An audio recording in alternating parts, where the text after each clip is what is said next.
It is Wednesday, my dudes, and of course you know what that means. It is time once again to revisit this Planet Coaster series in which we are currently constructing a theme park called Velocity Lake, and I believe this is episode 44. My goodness, we're nearly at episode 45, which seems significant for some reason. I guess because it's half of 90, which is a big number.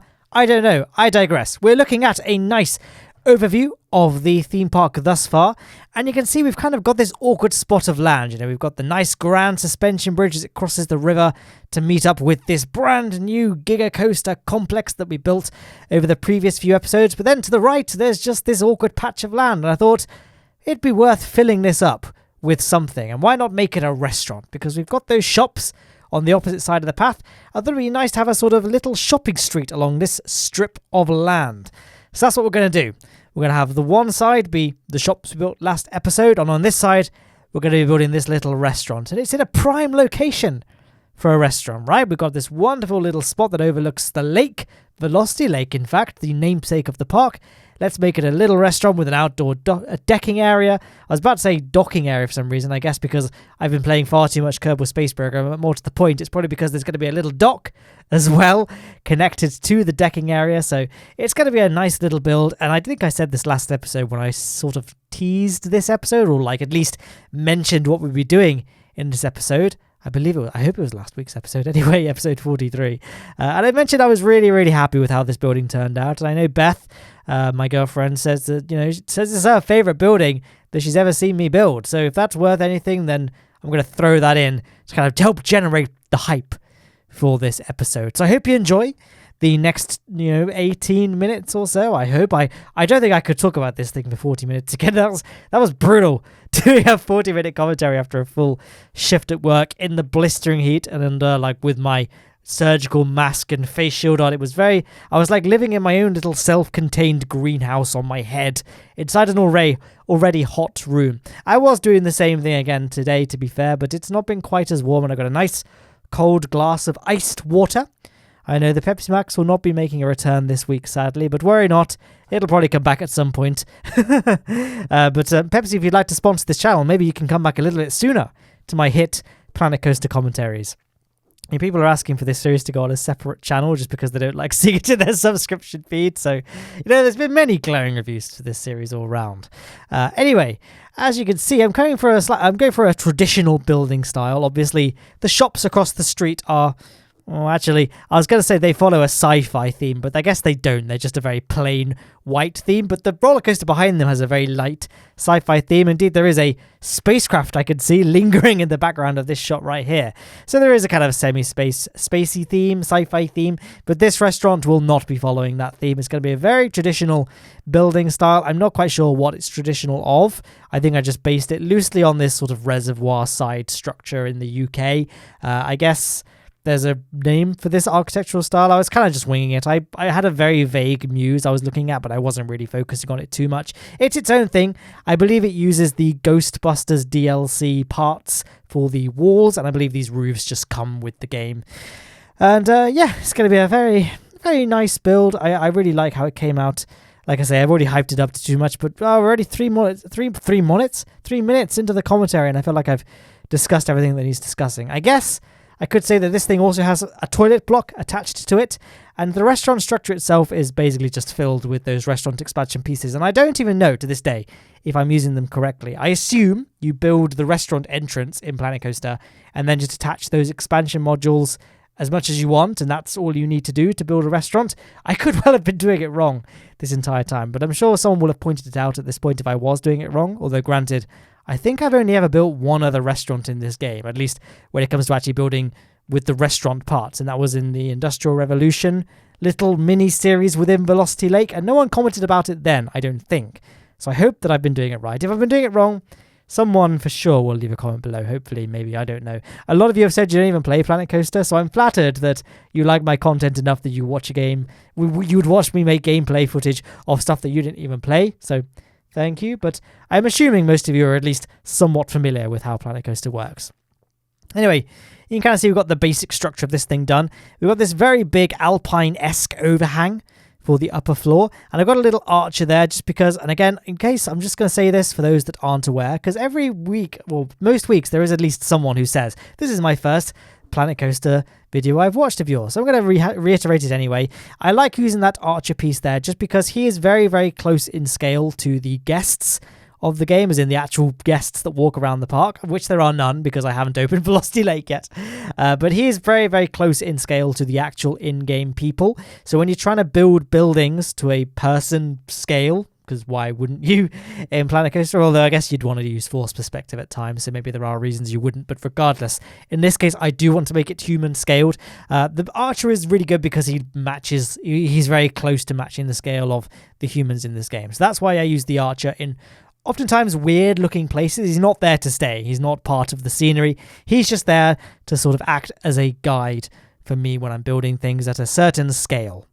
I feel like that was a very drawn out piece of commentary, just then paragraph. I don't know. I mean, paragraph implies that this thing is scripted, and I hope it's painfully, I don't hope, but I'm assuming it's painfully obvious at this point that this series is not scripted. But what can I talk about now? I mean, I'm adding these little wooden pieces to the borders, kind of make a little roof trim of the upper floor of this building. And it's really, really coming together. And then I'm just going to add these generic windows. I mean, we need more generic looking windows in this game, don't we?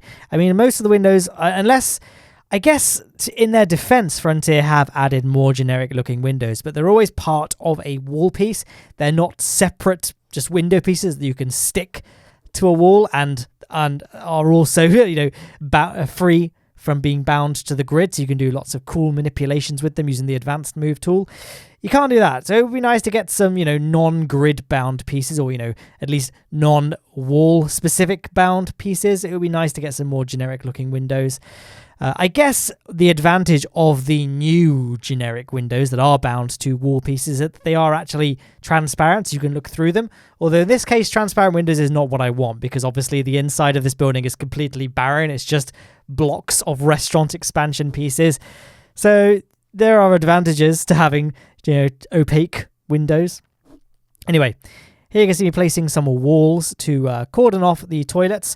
Worry not, it's not going to render them inaccessible. The guests in this game do not have any, they are not bothered by solid objects. If the path goes through a solid wall or any other solid object except the specific barrier pieces, they will just morph through it. So these doors won't actually stop the guests from being able to access the facilities and indeed the restaurant itself. I hope there's not been an update that I just completely missed that stops guests from doing this, but in my experience at least, guests have always been able to walk through walls or what have you, as long as there is a path that goes through said wall. So that's why I'm not bothered by blocking off the entrances and exits of the restaurant with these door pieces. And speaking of generic parts, these were a really welcome addition, these doors right here. And I'm using more doors just to kind of, because I only want one door, right? I don't want a double berth door piece here, so I'm kind of having to use the double door and blocking off its neighbor with just some paneling pieces, in this case the small doors from the Ghostbusters DLC. But there we have it. We have got the main structure of this building pretty much all complete. Now we're just adding the side dressings, the greebling, the pizzazz, basically making it look nice. And I guess in the case of this balcony just here, making it actually adhere to the laws of physics and have some supports. But other than this little bit, it's all going to be, crossing the I's, dotting the T's. That was definitely the right way around, that sentence. And then, of course, we do need to focus on the actual support structure for the decking, which is kind of the other part of this build, is the actual decking area, all of the fencing, the dock, and indeed the boats that are moored to said dock. I mean, it's not going to be anything too fancy, don't get your hopes up. It's just going to be two of the little boat pieces tied up to a small jetty, but it just adds to the overall just, niceness, the coziness of this building. Again, I am really happy with how this building turned out, and I really hope you do agree, but, I'm going to let you save your judgment until it's all complete. Now here you can see we've got a slight issue of the building is somewhat levitating above the ground, so I'm adding these little stone pieces. I think they're a community favourite for bridging the gap between building and ground. And there we have it. Actually, I say that, there we have it. We do still have to add a roof to the, the observation tower. I guess it could be a good lifeguard tower because it overlooks the lake. I don't know. I guess this could have been a boathouse originally, like in terms of its architectural style at least. So I guess it would make sense that there is some sort of overlook to the building, like where the harbour master would sit or something like that. Unfortunately, the Velocity Lake at this point is pretty difficult to access for most boats. Why is that so difficult to say? It probably isn't for most normal people, but I guess it is for me. It is, like I say, it is pretty difficult to access for most boats is Velocity Lake, because a lot of the bridges over the rivers that feed into the lake are very, very low. So most boats are a bit too high. One inlet of the lake, at least, well, one of the two inlets of the lake, I should say, is still fairly easy to access, but I think... No. I'm trying to think of where we are in terms of the construction of this park. And no, we have actually built that low footbridge now. So I don't think it's possible now for tall boats to access Velocity Lake, which is a shame. Maybe at some point we could knock down that white suspension bridge and build something that's a bit taller, or something that has some sort of drawbridge mechanism to still enable taller boats to enter the park. But to be honest, I don't really see any need for it, because why would a big boat need to access Velocity Lake at this point? I guess the only boats that would really be on this thing would be paddle boats or kayaks, all stuff that's bought by this theme park, which, to be honest, would probably be arriving on the back of a truck, or it could be just dropped by an SSTO, by Lowne Aerospace, because that is still the backstory I'm maintaining in terms of how this park gets its funding, and indeed how it can even sustain itself. I mean, what year are we on at this point in its construction? I can't quite see on that. Is that year 18, I want to say? Let's see if we can bump up the preview quality without crashing Vegas. Yep, I can now confirm that we are 18 years into this theme park's existence, with all the rides running, with staff running them and everything. And, we are operating at a pretty massive loss, but again, our aerospace company can afford it. I did say last episode that, or was it the episode before? I mean, episodes 42 and 43 sort of bleed together for me, because I've only recently uploaded them. So whenever I upload a Planet Coaster video, I do just watch it back just to make sure it's not as terrible as it could potentially be. There's no, I don't know, mention of anything I might regret saying later on, which I've never done. Like, I've never had to redact a video after I proof watched it, which I guess is a good thing. Maybe it's a sign of a good strength of character on my part. I don't know. Anyway, what was I even talking about? Yes, not that long ago, I was talking about how the shops that complement the Giga Coaster are quite minimalist in their design, fairly boring in their design, but ultimately very cheap to build in real life. And that's because I was saying Lowne Aerospace was going through some financial hardships, but here I am now discussing plans to airdrop boats from an SSTO, unnecessarily complicating the delivery process. So I guess we bounce back. There was an upload that Squarespace sponsored or something like that, and Lowne Aerospace recovered its funds, and we decided to splash out on a slightly over-engineered boat delivery service. I don't even know why I'm spending so long talking about this, because it doesn't even happen in this episode. There are just some boats on Velocity Lake that now can't leave Velocity Lake unless, like I say, an SSTO scooped them up, and indeed they can't be replaced unless an SSTO dropped off some replacements.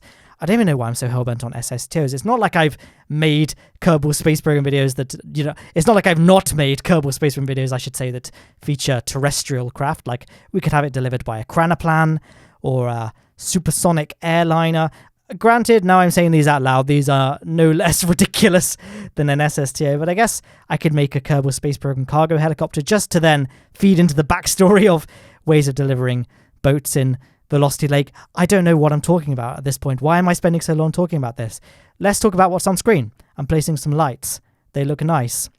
Okay, now I see why I wasn't talking about what's on screen necessarily, because it's not that interesting, is it? One thing I kind of maybe should have done with this building, rather than maybe having that toilet block on that little wing of the building, is possibly build like a little garage door that opens up onto the decking that would be the entrance to a boat storage shed, specifically for things like canoes and kayaks and possibly pedalos as well. Any kind of boat that would need to be stored in a shed overnight. This could have been the ideal venue to build such a shed, but I guess we do still have a lot of lakeside real estate to do that. But to be honest, maybe I didn't want to build kayaks or anything with this, because it would just make me miss going out in my kayak, because the weather is still very sunny in the UK, and we are still very much confined to our homes, at least at the time of recording, which for me is 2 minutes past 7 on the 23rd of April, 2020. And so I can't take my kayak out, and it's a real shame. So now I feel sad whenever I talk about water sports and activities, things like that. It doesn't help that my room is absolutely boiling as well. Like, we're at that part of the day now where the sun is just shining directly at my face. Like, I have closed my curtain just to shield myself from the rays, and obviously that does keep some of the heat out. But when I record these commentaries, I have to keep the door closed, window closed, to stop any echo or people outside thinking I'm just shouting to myself and I am an insane person, or at least, slightly more insane than they first suspected.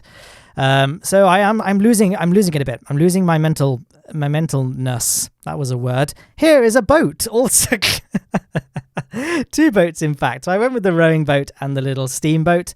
And I think the actual, appearance of the building complements that sort of, not chibi style, but, the actual style and look of that steamboat especially. I think it's these 3 things, they pair up pretty well, I think. And now we're going to just tie them up to the jetty. Of course, it's not essential. These things will just remain static indefinitely because they are just static objects, but it's always nice to just feed into the illusion that this is a working jetty.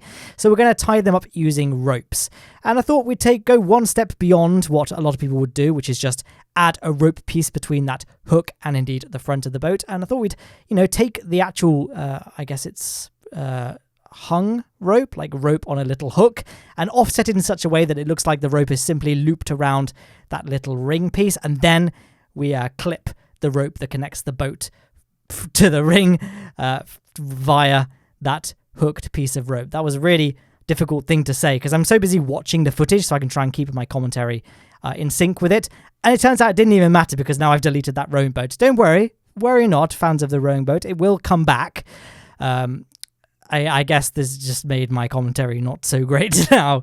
So here you can see this bit does stay, I know that. So I've got the slightly longer rope just here to connect the the steamboat. Or is it even a steamboat? The coal-fired boat. This boat here. The rope that connects it to the dock. The rope ends up sort of sticking out through the boat's surface. So I had to kind of add some junk to the front of this boat just here, just to cover up that piece of rope. So I was playing around with a few things, and then I just found this little cart just here. Thought, let's add that to the seating area of the restaurant whilst we're here so I don't forget.